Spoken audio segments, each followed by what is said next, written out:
What if the secret of breaking your oldest habits isn't more motivation, but simply learning how to stop for a second? Today, we explore why the space between the trigger and your reaction is where the real power lives. Welcome back to the Champion Mindset Collective podcast. I'm your host, Anthony Dahya. Today, we have Rob Warnock. He's an entrepreneur, a speaker whose work focuses on helping people identify the automatic patterns that influence their behavior, productivity, and outcomes. Through his framework, the pause principle, Rob teaches the real change begins in the brief moment between trigger and reaction. His message is that people are often not stuck because they lack motivation, because they are repeating patterns they have not yet learned to interrupt. Rob creates a practical tools and frameworks to help people turn awareness into action with a focus on the habit shift, intentional decision making, and operating with a greater clarity in both life and business. He is also the podcast host dedicated to helping people gain control and shift in their habits. Welcome, Rob, to the Champion Mindset Collective podcast. Thank you. I really appreciate it. Glad to be here. It's great to have you here. That's the topic we've been talking about today is dear to my heart because I've seen those patterns appear in my life and become aware of them and had to make changes to be the person that I'm today. I'd love for you to share your journey in life from childhood to now. Give us a bit of a summary of how you got here. Wow, man, that could take a while.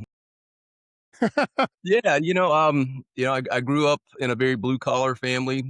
I'm in the state of Georgia. Father was a mechanic. Mother worked in a retail type setting. Was fortunate that they worked hard and helped me kind of escape, so to speak, into the public school system, into a private school. Thankfully, I was an athlete, and that helped me open some doors. After college, I went to college on a baseball scholarship.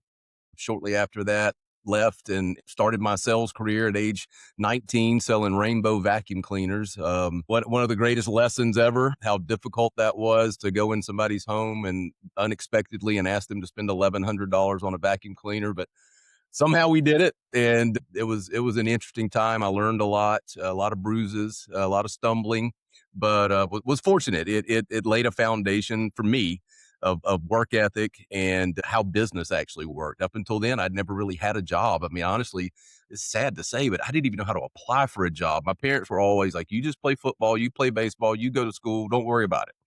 And so I came out really trying to figure out what work ethic was. I knew how to work hard for sports, but I didn't really know how to work hard for an income. And I stumbled around for a while on different jobs after the rainbow vacuum cleaner thing, trying to figure out exactly. And it's still, I'm 57 years old. I'll be 58 in December.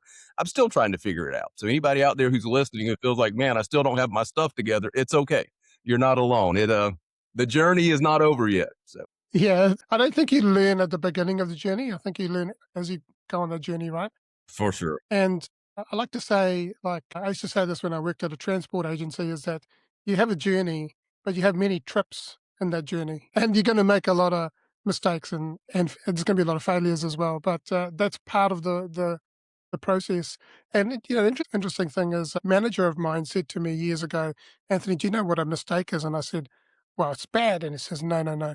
Every time you make a movie and you have a mistake, eventually you get the right take and you make a multi-million-dollar movie." So I really appreciate your sharing your journey. Now, To before, that point, my father-in-law has always said, if you turn over enough rocks, eventually you'll turn over the right one. So yeah, just keep turning over rocks. yeah, the key is not to give up; is just keep going. Rob, you often say that people aren't stuck because they lack motivation, but because they are repeating patterns.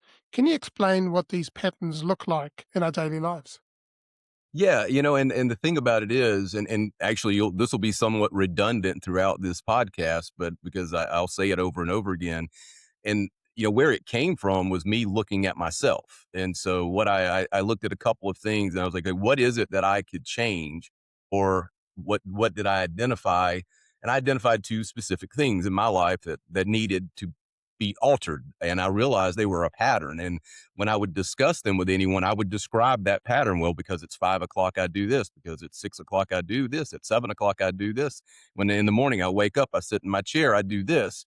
And one of those things, and again, it'll be somewhat redundant, was picking up your phone without even realizing you picked up your phone, and before you know it, you've lost an hour of time, and you didn't really. It wasn't a choice.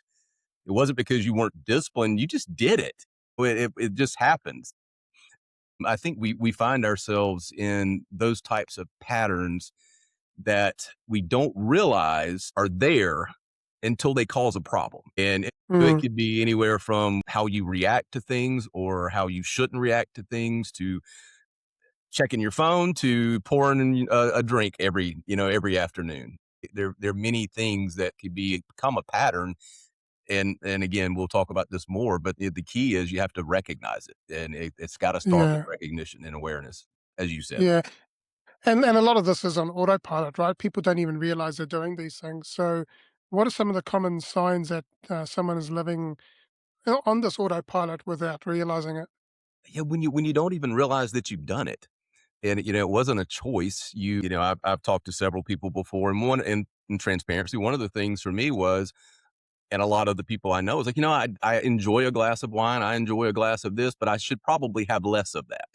And so it was, to me, it was that autopilot that I didn't really choose to go pour that first drink. I just did it because, again, it was 5 o'clock or whatever time it was. Day was over. It was time to relax. And, the second thing for me was in the morning, picking up my phone and scrolling and not having quiet time or having time to pray or meditate. And all of a sudden it's time, it's gone, and I got to get ready and go to work. And it's when we don't realize it's happening. And then all of a sudden we look at it and go, oh gosh, I've been doing this for an hour, or I did this and I'm not really sure why I did it. I didn't necessarily choose to do it. I just did it because it's what's normal for me and my patterns. Yeah, and we're not conscious about what we're doing. We're just like you said, it's a habit that's become something that you just do, becomes a pattern. And we've all done it. We've all been there.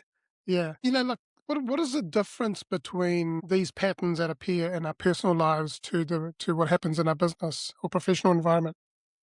The patterns are really the same. It's just a different environment. We kind of had to have the same, whether it's scrolling and the lost productivity that businesses are experiencing right now and what it's costing them from people on their phones instead of working, to whether it's the how we react to an email without taking a pause and realize, okay, let's let my emotions get under control and not react. I don't want to react with emotion. Let me take a pause. Let me take a walk. Let me come back. Or before I hit send, let me pause and let me think about this. Is this exactly what I want to say?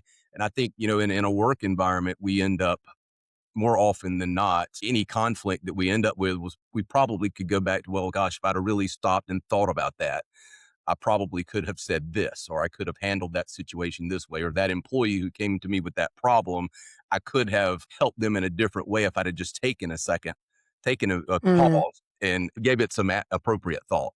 Yeah, it's exactly, and I've experienced that in my career and corporate world, where there was patterns appearing, but I wasn't aware of them, and it wasn't until someone pointed it out that I had to, or someone stopped me in my track and said, "Hey, you realize that you're doing this all the time?" And I was like, "Am I?"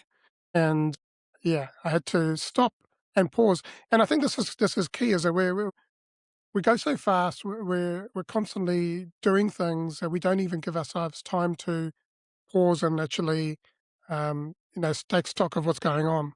Very And I true. think this is the title of the podcast, the pause. And I think that there's a lot you can get from just pausing for a second or two. Now, you've developed a framework called the pause principle, what we've just been talking about. What exactly is the pause, and why is it so vital in today's fast-paced world? Yeah, and you're absolutely right. Everything is about speed. And we feel that productivity is how fast we do things. And it's kind of the culture that we're in today. But pause is real simple. It is that moment between trigger and action or stimulus and reaction. It's that moment where we can take back control. Again, we can pause, take a moment, take a breath, reflect, and then choose the right action or reaction, or not react at all, or choose another action. Choose something if it's a habit that we know is negative in our lives. Again, pouring that first drink in the afternoon, instead of doing that, why don't I pause, take a breath, and go for a walk? Let me delay that particular action or that pattern and start breaking it and breaking that cycle. Or when you look at books like Atomic Habits, and James Clear talks about a lot about habit stacking. That's a bad habit we want to get rid of. Then let's stack a good one on top of it and start moving that needle. Yeah, 100%. Exactly. Now, I just wanted to ask you, some of these patterns that we have in our lives, they are caused by the one things that we've done ourselves. But do you believe that some of these patterns come from other people as well, like the way we grow up and maybe our parents? I think, absolutely. Well, and then there are things that you knew were patterns in the house you grew up in that you say, I'll never do.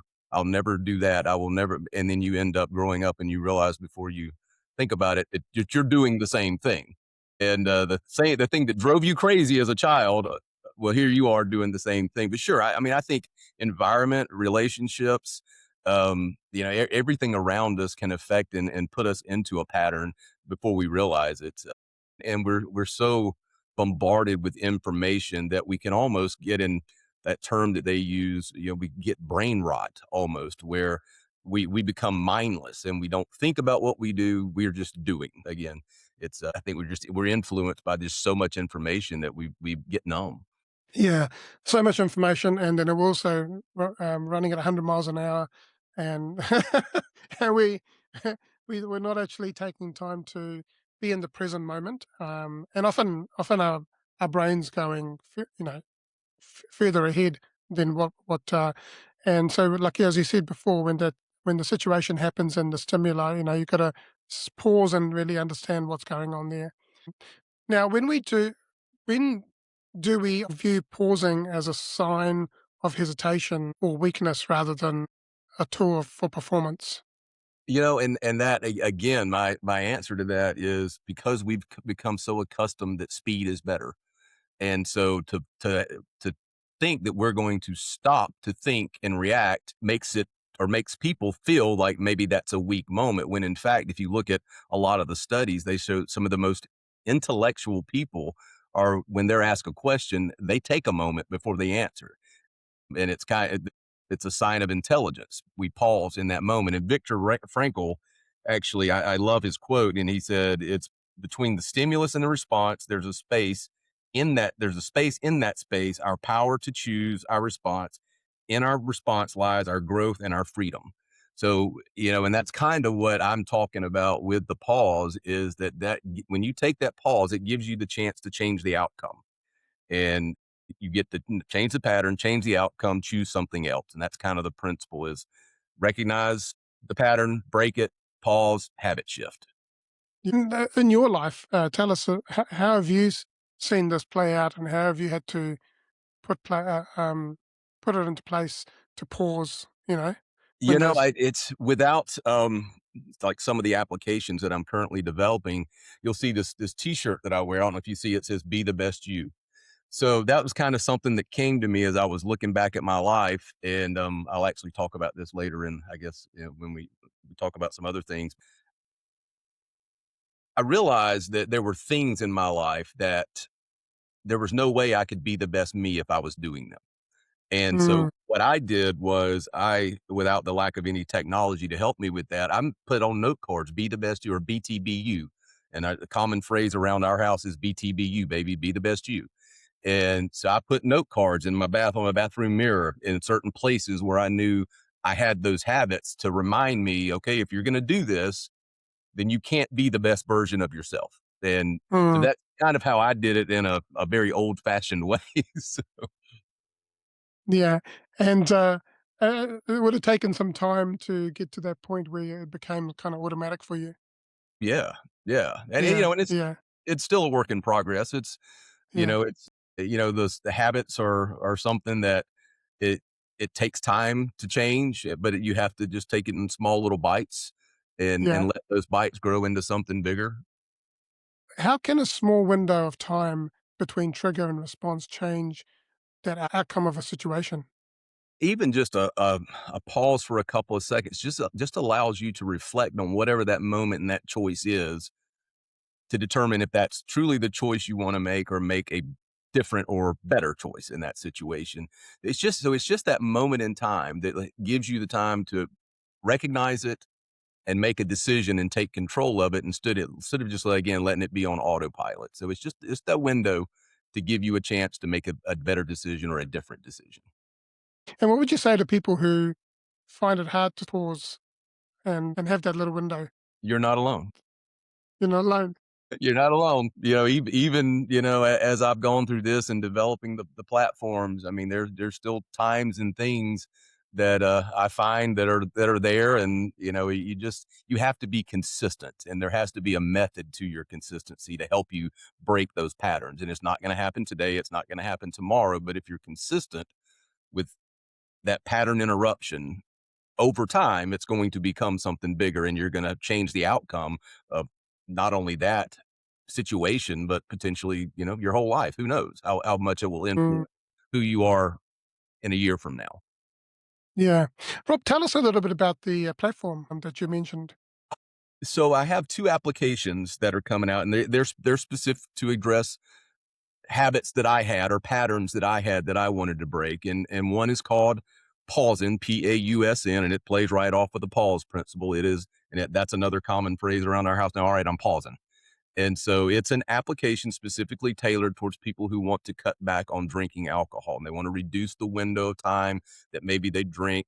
They want to, let's just cut out one drink a day now, or ever how many it is, and let that snowball into something bigger. So the application for that will actually, you set up reminders and it will send you at the window when you would normally pour that first drink, it will send you a window to remind you to pause, take a breath, and then it lets you choose another activity to replace that first pour. So you pause the pour with another activity. And the other app is called Scrollin, Scrolln.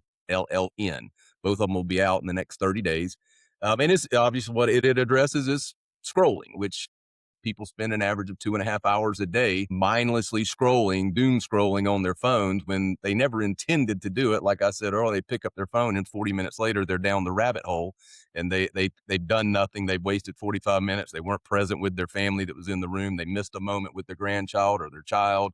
And listen, I can speak that because I'm guilty. The apps are developed because of me. I heard a very wise young man, and he is young, probably 20 years old, on a podcast, and he said, figure out something that's a problem in your life and create something to solve it because you're probably not alone. And so that's Hmm. where this came from, was that one 20-year-old statement on a podcast. And I was like, you know what? I know I'm not alone. So I'm going to figure out something to help me that will also help a lot of people. That's And isn't it interesting that often the problems that we're going through, uh, like you said, we're not alone. There's other people that have the same problem. So yeah, it's a common theme that I've been discussing with people on on the podcast is, solve the problem, and it's likely that other people will be going through the same thing. Yeah. Now, in business and leadership, we often push to react quickly. How does interrupting that impulse to react improve our decision making? in a business and leadership position, it's how do we respond to that employee? How do we respond to that moment? I have been guilty. I've shot off an email in emotion and trying to figure out how to get it back because but I couldn't. And so then I have to suffer the consequences of then explaining why I did that and the stress that goes along with worrying about how they're going to respond back but from a leadership perspective, I think in leadership, pausing is probably one of the greatest things you can do because you're as a leader, and I know the bosses I've had currently and in the past, they get everybody's problems. And so there comes a time where, as everyone is, you're like, I just don't want to hear anybody else's problems. So being able to take a moment, pause and reflect, think about how you're going to respond to that employee, how you're going to respond to your child, how you're going to respond to your boss, and reflect on the answer so that you can choose something that's appropriate, not hurtful, and not full of emotion and just reaction. And it goes both ways. It's not just the leadership, but it's also the employees as well. Really, you gotta learn to take that pause and ask yourself, what are the what are the consequences of sending this? Definitely. And Yes. we've all done that. We've all Yeah. done that, and then we've It's learned scary. from It's them. a scary moment. Yeah, and once it's gone, you can't get it back. Mind you, there are apps these days where you can actually revert it back, but yeah, Yeah, I think the key is to pause first. I agree. Yeah. So, how can a leader pause to avoid projecting their own stress onto their team? When you pause and give yourself that moment, you don't deflect the pressure that's on you back on the employee. And so when you respond, you'll respond with more clarity and more precision so that you're not deflecting your stress and your pressure back on the employee, but you can do it with more calm about yourself. And again, with just more clarity if you take the time to think about it and respond accordingly. Yeah, and it's going to take time to build that habit, right? Yeah, for sure. Yeah, it's not something that's going to come straight away. Nothing's instant. Nothing's instant except No, pain. yeah, exactly. But through that pain comes the power and the pleasure. So sometimes you have to go through that pain, like I had to, multiple times, until I realized that hey, there's something I'm doing here that's actually working against me. Now, what ways does being less reactive give a business owner a competitive advantage? You may think this is the simplest answer ever because most people don't.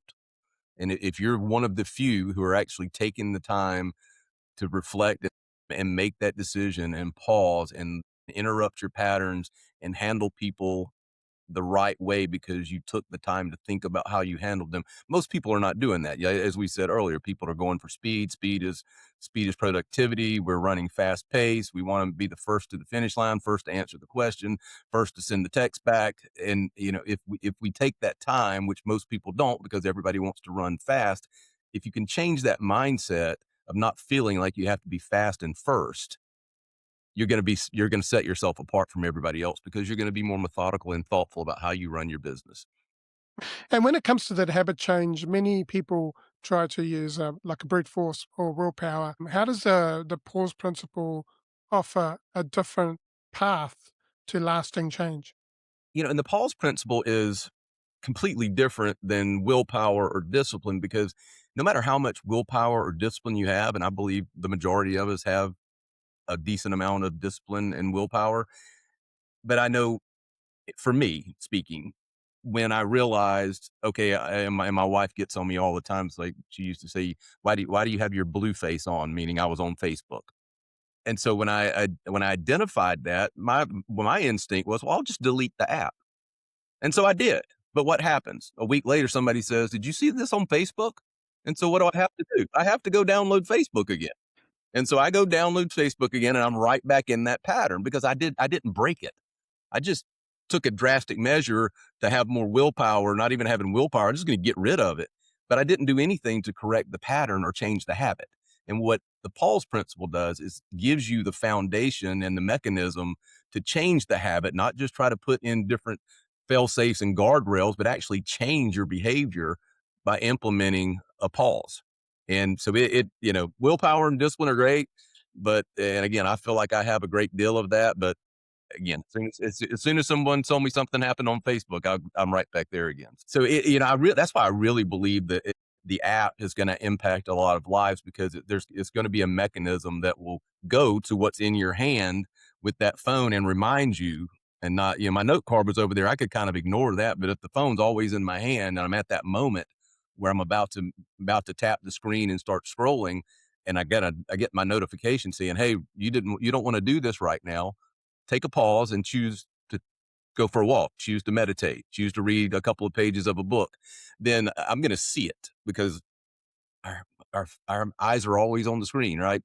And so Mm, I didn't have that to help me. So I tried little things, and not most of them were not greatly successful, but they helped, and they interrupted the pattern not as much as I would want them to, but they interrupted the pattern to help me move my eyes and move the needle and move to something different and put it down and go take a walk. Um, sometimes it's a matter of, well, I'm just going to interrupt the pattern now and go read a few pages or whatever the mm. habit is, whatever the move is. Yeah, using the Neanderthal methods of note cards and sticky notes just to try to remind me, it did as good as it could do. But but again, it's for me, for everyone. It's about, again, awareness, interrupting that pattern so you're aware of it, taking that pause and shifting to another habit or another decision. What it does is it allows you to personally set the times where you're most likely, whether it's 7 o'clock in the morning when you first get up, on my lunch break, on my break in the afternoon, when I get home and I'm sitting down relaxing at 5:30 in the afternoon. You set those windows so that you get the reminders, to remind you to take a pause, choose another habit, and then at the end of the week, you get an email telling you how much. You also select how much time you typically spend on a scroll, whether it's 20 or 30 minutes, and ever how many pauses you have in that week. The app will then send you and let you know how much time you saved from all the scrolling you would have normally done had you not used the Paul principle. Yeah. Okay, so how does the approach to move away from the traditional model of using shame and guilt to change habits? I guess according to what the habit is, I don't know. I never felt shame about my habits. I just felt like I could be better. And Mm, maybe there's a little shame in that statement, and I didn't even realize that shame was a part of what I was feeling. But it was more of I need to be better, and I'm sure a lot of people feel that way. And how do I figure out how to be better? I don't want to. I hope nobody feels shame over some of these things we're talking about. You can make the changes. You can change the pattern. That's the whole point. You can absolutely. and so for someone who is going through either scrolling or they're reacting rather than pausing, what is the first step that someone can take today to interrupt that habit so there is it's serving them for a longer time? The first step would be to identify.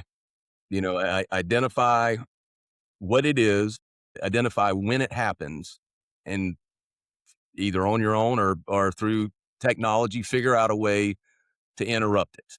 So, my advice would be pick something or search yourself, take an inventory of your day.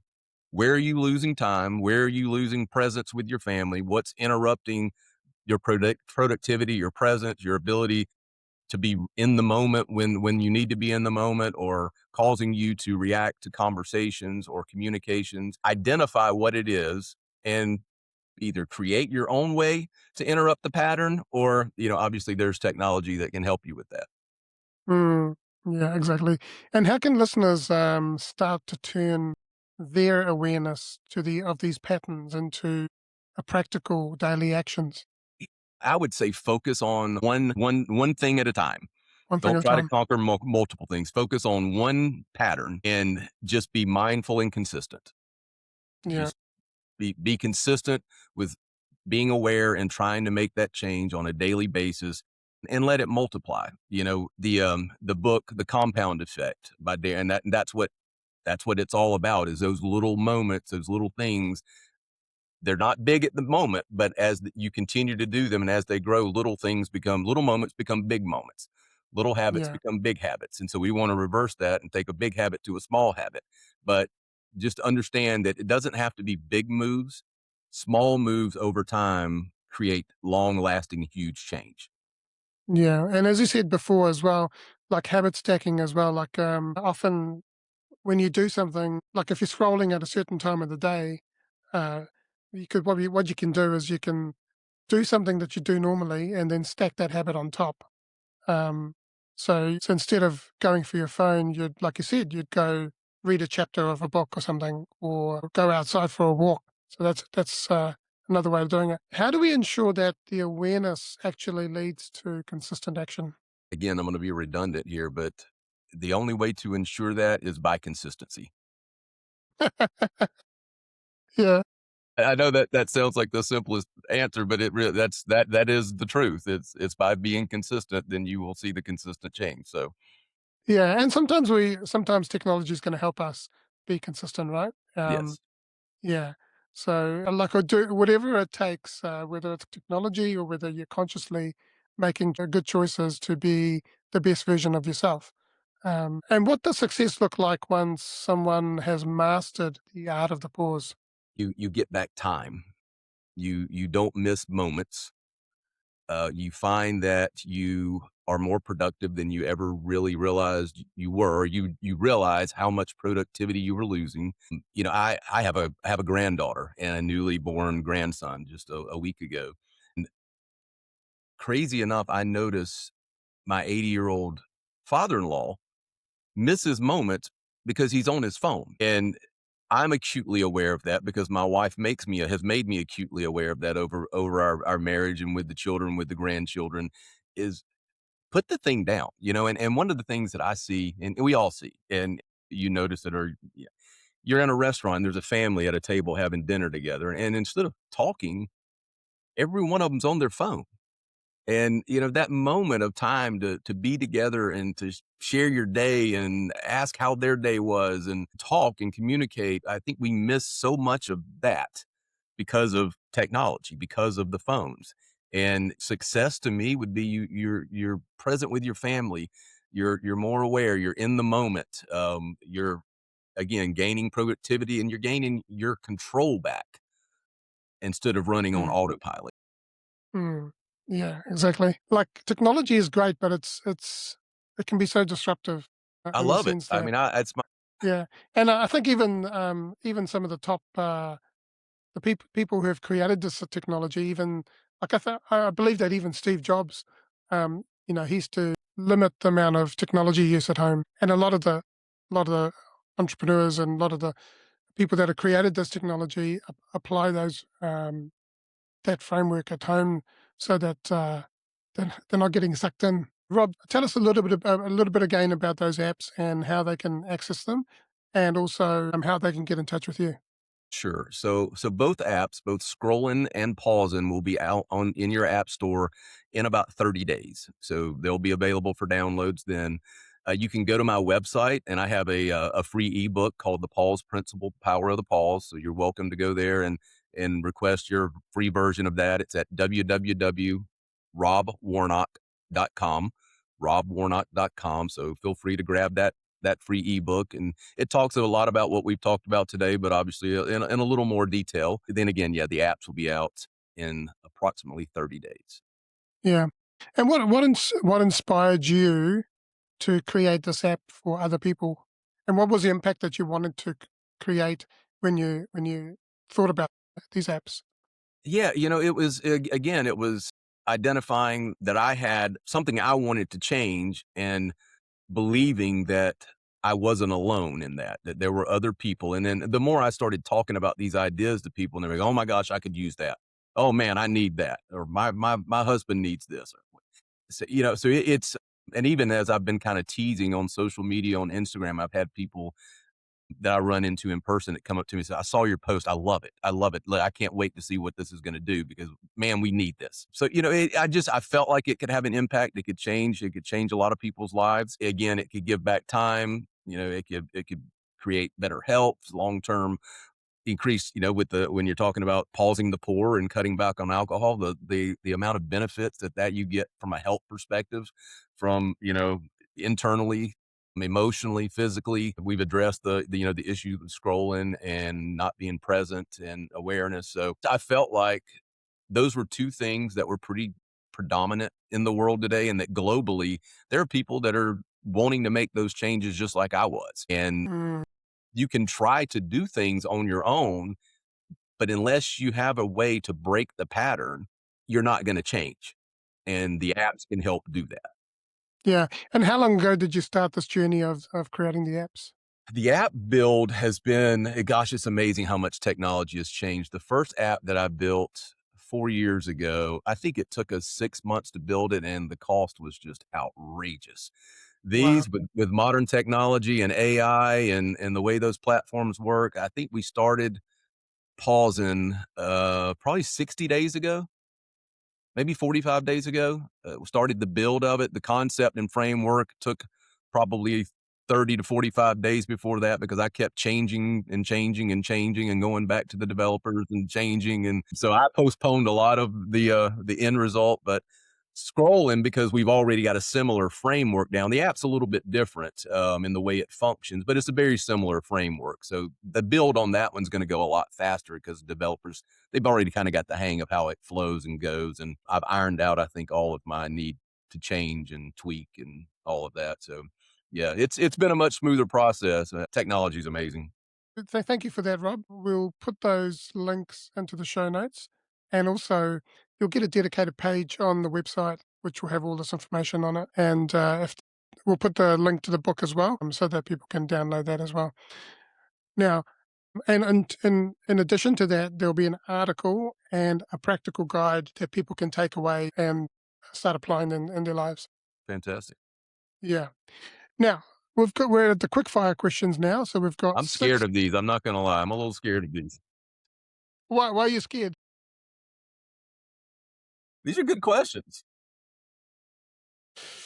Yeah, well, I've been doing this for 2.5 years. They're asking the same six questions. So here we go. The first question is, how do you define success, and has that definition evolved for you over time? 100%. I am a very money driven person. I've always I've probably pursued money over anything in my life more than health and friendships and any of that. And so early on, when you ask me, it would have been how much money can I make? Yeah, now it's more how much time can I have? When am I going to have dinner with my kids and having the ability to just to be with my family, to know that we have a warm home, we have food to eat, and everybody's healthy. So to me right now, that would definitely be the new definition of success. Who's been your greatest inspiration and why? I'm going to give you a what and a why on this. So the what would be my faith, and the why would be my wife. And I say that because those are really connected, because not that I wasn't raised with the idea of faith. I never was one who lived that. And my wife has changed the way I view that and how I apply that in my life and how I let it help me make decisions and build relationships and how I handle people. So she has, I know that she's not listening, so I'm not kissing up, so she can't hear this. But yeah, she has definitely been one of the greatest inspirations to me. Just she's a rock, and she's what's held this family together. That's awesome. Thank you. What is something that you believe that others may disagree with? You don't have to do big things to be successful. Success is how you define it, and too often I think people, including me, let the world define what success is and what beauty is, and it doesn't. You don't have to have a big moment to be successful. You don't have to have the biggest business. You can be as successful as you want to be by your definition, and that's fine. That's 100% fine. Yeah, yeah, 100%. If you could go back and give your younger self one piece of advice, what would that be? Run. I would have to tell young Rob to plan better. Just to plan better and understand, because we believe we've got, when you're 20, 25 years old, you believe you've got forever to do what it is you want to do. And then all of a sudden you're 58 and you're like, my gosh, what have I done? I would have been more intentional. If I had to tell me, I would plan better, be more intentional, and understand that it does really go fast. When you're young, you hear older people say time flies, and you think time's the same for everybody. It's just not true. It really does go faster when you get older. So, Yeah. What is one message that you'd like to share with the world? kind of in the same theme of the others, I had my brother-in-law has a saying, and his parents worked a career, didn't make a lot of money. And then there are other people in their lives, as he says, who've always been trying to hit a home run. And, he always says, while my parents were building their ship, he was waiting for his ship to come in. Mm, That's something that has always stuck with me, because I tend to be the guy who's waiting on the ship to come in instead of building the ship over a period. So, my message would be build your ship. You can also be waiting on the ship to come in at the same time, but you got to build the ship while you're waiting on the ship too. So, yeah, yeah, as we said earlier, abs- keep turning over rocks. yeah, exactly. Yeah. Now, what does it mean to you to be a champion and have a champion mindset? Again, boy, that decision or that I mean, that thought would have changed a lot from the past till now. I think you have to know what, you have to know why, and you have to be a champion, to have a champion, you have to have the champion mindset that I'm gonna pursue those relentlessly. Yeah. What is my Yeah. what? What is my what? What is my why? And go after it with everything you've got. Mediocrity is just it's not acceptable. I lived a good portion of my life just being okay, and I don't want to finish my life being okay. So, I mean, I want to be okay, but I don't want to be mediocre. So, I would say, a championship mindset is know what you want, know your why, and go get it. Thank you, Rob. Thank you for so much for joining us today and sharing your incredible value of the pause principle. It's such a groundbreaking reminder that we have more control than we think. If we just find that small space to breathe and choose. For those listening, if you, I'd like to encourage you that if you find one moment today where you're usually reacting on autopilot instead, I'd encourage you to really find that pause. If you've enjoyed this episode, I'd love for you to share this episode with someone and also subscribe so that we can grow this channel. It's surprising how many people view the videos but not subscribe. So help us please to grow this channel and grow this podcast and get it out to the wider world. And then people might need to hear about it. So yeah, share this message with someone who could benefit from it. Until next time, keep building a champion mindset. And lastly, I just want to say you are loved, you are worthy, champion your life, champion your greatness, and have an amazing day.